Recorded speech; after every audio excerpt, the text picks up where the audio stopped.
Hello, I am Amit sir and welcome to Abbott Knowledge Room. Today our topic is what is the real status of independence of India.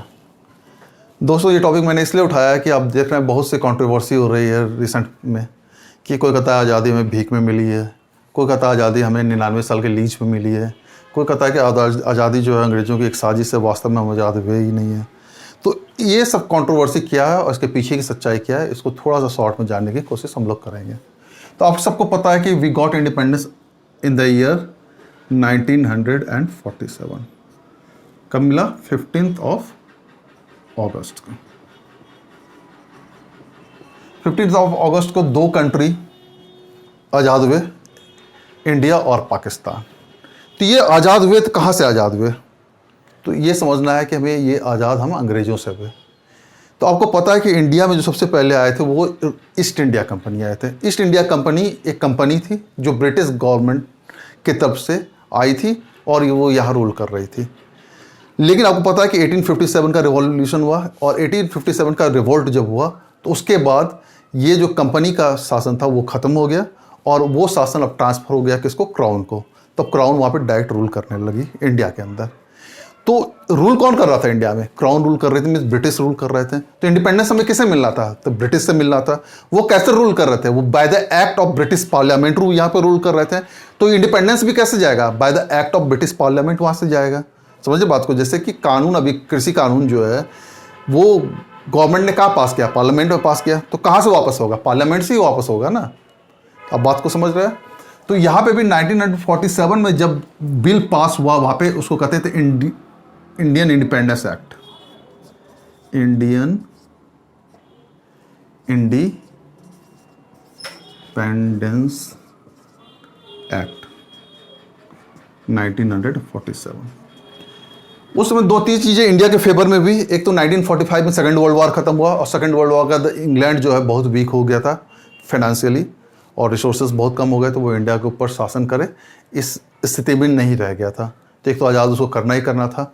दूसरा एक favour और हो गया था India के favour में कि वहाँ पे लेबर पार्टी की गवर्नमेंट आ गई, क्योंकि कंजर्वेटिव पार्टी जो वहाँ पे आपको पता है कि थोड़ा सा वो हार्डलाइनर होते हैं, थोड़ा सा ऐसे ही होते हैं। और जो लेबर पार्टी थी ये थोड़ा लिबरल थे। तो लॉर्ड एटली जो प्राइम मिनिस्टर थे उन्होंने इंडियन इंडिपेंडेंस एक्ट 1947 पार्लियामेंट में रख दिया और पार्लियामेंट में ये बिल पास हो गया वहाँ पे।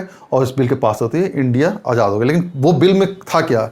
उसमें था कि India and Pakistan shall be the two dominion states. सारा कंट्रोवर्सी यहीं से आता है, डोमिनियन स्टेट्स। उन्होंने एक कंट्री को आज़ाद नहीं किया, उन्होंने दो कंट्री आज़ाद किए। उन्होंने कहा कि दो कंट्री है, इंडिया और पाकिस्तान, और ये दोनों क्या होंगे? डोमिनियन स्टेट्स होंगे। डोमिनियन का मीनिंग क्या होता है? To be ruled. तो उन्होंने कहा कि अभी भी ये आज़ाद तो है बट ये डोमिनियन किसके रहेंगे? ब्रिटिश के। लेकिन साथ ही उसमें उन्होंने एक और जो प्रावधान दिया था उसमें उन्होंने कहा था कि they can make their own constitution and they can rule on their own. तो अपना कॉन्स्टिट्यूशन बना सकते हैं और अपना रूल कर सकते हैं। तो उसके लिए यहाँ पे आपको पता है कि कॉन्स्टिट्यूएंट असेंबली बनी और कॉन्स्टिट्यूएंट असेंबली का काम था कॉन्स्टिट्यूशन को बनाना। कॉन्स्टिट्यूएंट असेंबली ने फाइनली 26 नवंबर 1949 को एक कॉन्स्टिट्यूशन तैयार कर लिया और इसको अडॉप्ट कर लिया पार्लियामेंट के अंदर।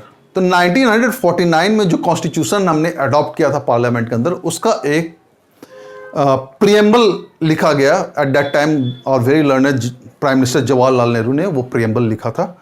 और उस प्रियम्बल को हमने, उस प्रियम्बल का जो फॉर्मेट था वो हमने यूएस से लिया था। यूएस में भी जैसे वी द पीपल से स्टार्ट है, वैसे ही हमारा भी प्रियम्बल जो स्टार्ट हुआ वी द पीपल लॉ। तो उस प्रियम्बल में आप देखोगे पहला ही जो लाइन है वो क्या है? We the people of India having solemnly resolve to constitute India into a sovereign democratic republic. तीन चीजें आ रही है उसमें,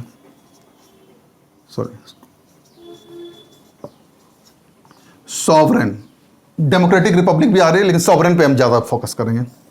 तो सॉवरेन, तो हमने पहला ही वर्ड प्रियम्बल में कॉन्स्टिट्यूशन के डाल दिया, सॉवरेन। सॉवरेन मींस होता है क्या? कि the country who can take his or her own decision and then that decision will not be influenced by any other country or any other people। समझ बात है? तो sovereignty means freedom of taking the decision. इसको थोड़ा सा practical way में ऐसे समझ लें कि सॉवरेनिटी होती क्या है। जैसे आप when Atal Bihari Vajpayee was the prime minister of India, at that time USA was pressurising India to sign on CTBT. CTBT होता है कॉम्प्रिहेंसिव टेस्ट बैन ट्रीटी।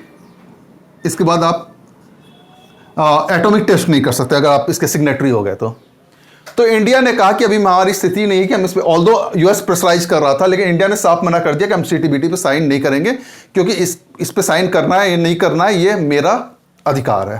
तो इसी को कहते हैं सॉवरेनिटी। लेकिन जब पाकिस्तान को यूएस ने कहा कि आप भी इस सीटीबीटी पे साइन कर दीजिए, तो पाकिस्तान ने क्या कहा कि अगर इंडिया साइन कर देगी तो हम भी साइन कर देंगे। तो आप ये समझ सकते हैं कि पाकिस्तान की सॉवरेनिटी क्या है। पाकिस्तान का डिसीजन किस पर डिपेंड कर रहा है? इंडिया पे, कि अगर इंडिया साइन कर देगी तो हम भी कर देंगे। तो सॉवरेनिटी मीन्स किसी पर डिपेंड नहीं होना चाहिए, वो एकदम बिल्कुल अपना डिसीजन होना चाहिए, फ्री डिसीजन। तो साफ साफ उसमें सॉवरेन वर्ड है। तो यहीं से हमने ये डोमिनियन स्टेट काट दिया है। तो वो डोमिनियन स्टेट उनके पार्लियामेंट में, उनके बिल में लिखा हुआ है, लेकिन अब उसका कोई, ऑल्दो वो डोमिनियन स्टेट लिखा हुआ है, लेकिन उसका अब कोई वैल्यू नहीं रह गया आज के डेट में, क्योंकि हमने अपने आप को, we the people of India having solemnly resolve to constitute India into sovereign democratic republic. समझ में बात आ गई? तो हम खुद को सॉवरेन मान चुके हैं। तो वो यहां से ये अब खत्म हो गया। डोमिनियन का जो स्टेटस था वो अपने आप ही वहां पे खत्म हो जाता है। तो आपको समझ जाना चाहिए कि आज के डेट में इंडिया फुल्ली एक फ्री कंट्री है। हमारे पर किसी भी तरह का कोई भी फॉरेन प्रेशर या फॉरेन इंटरफेरेंस नहीं है। We are totally a free country. इसमें जरा सा भी there is not a single pinch of doubt, इसमें कोई डाउट है ही नहीं। So hope you like this video. अगर आपको वीडियो पसंद आया तो आप लाइक कीजिए, सब्सक्राइब कीजिए और शेयर कीजिए। Thank you very much.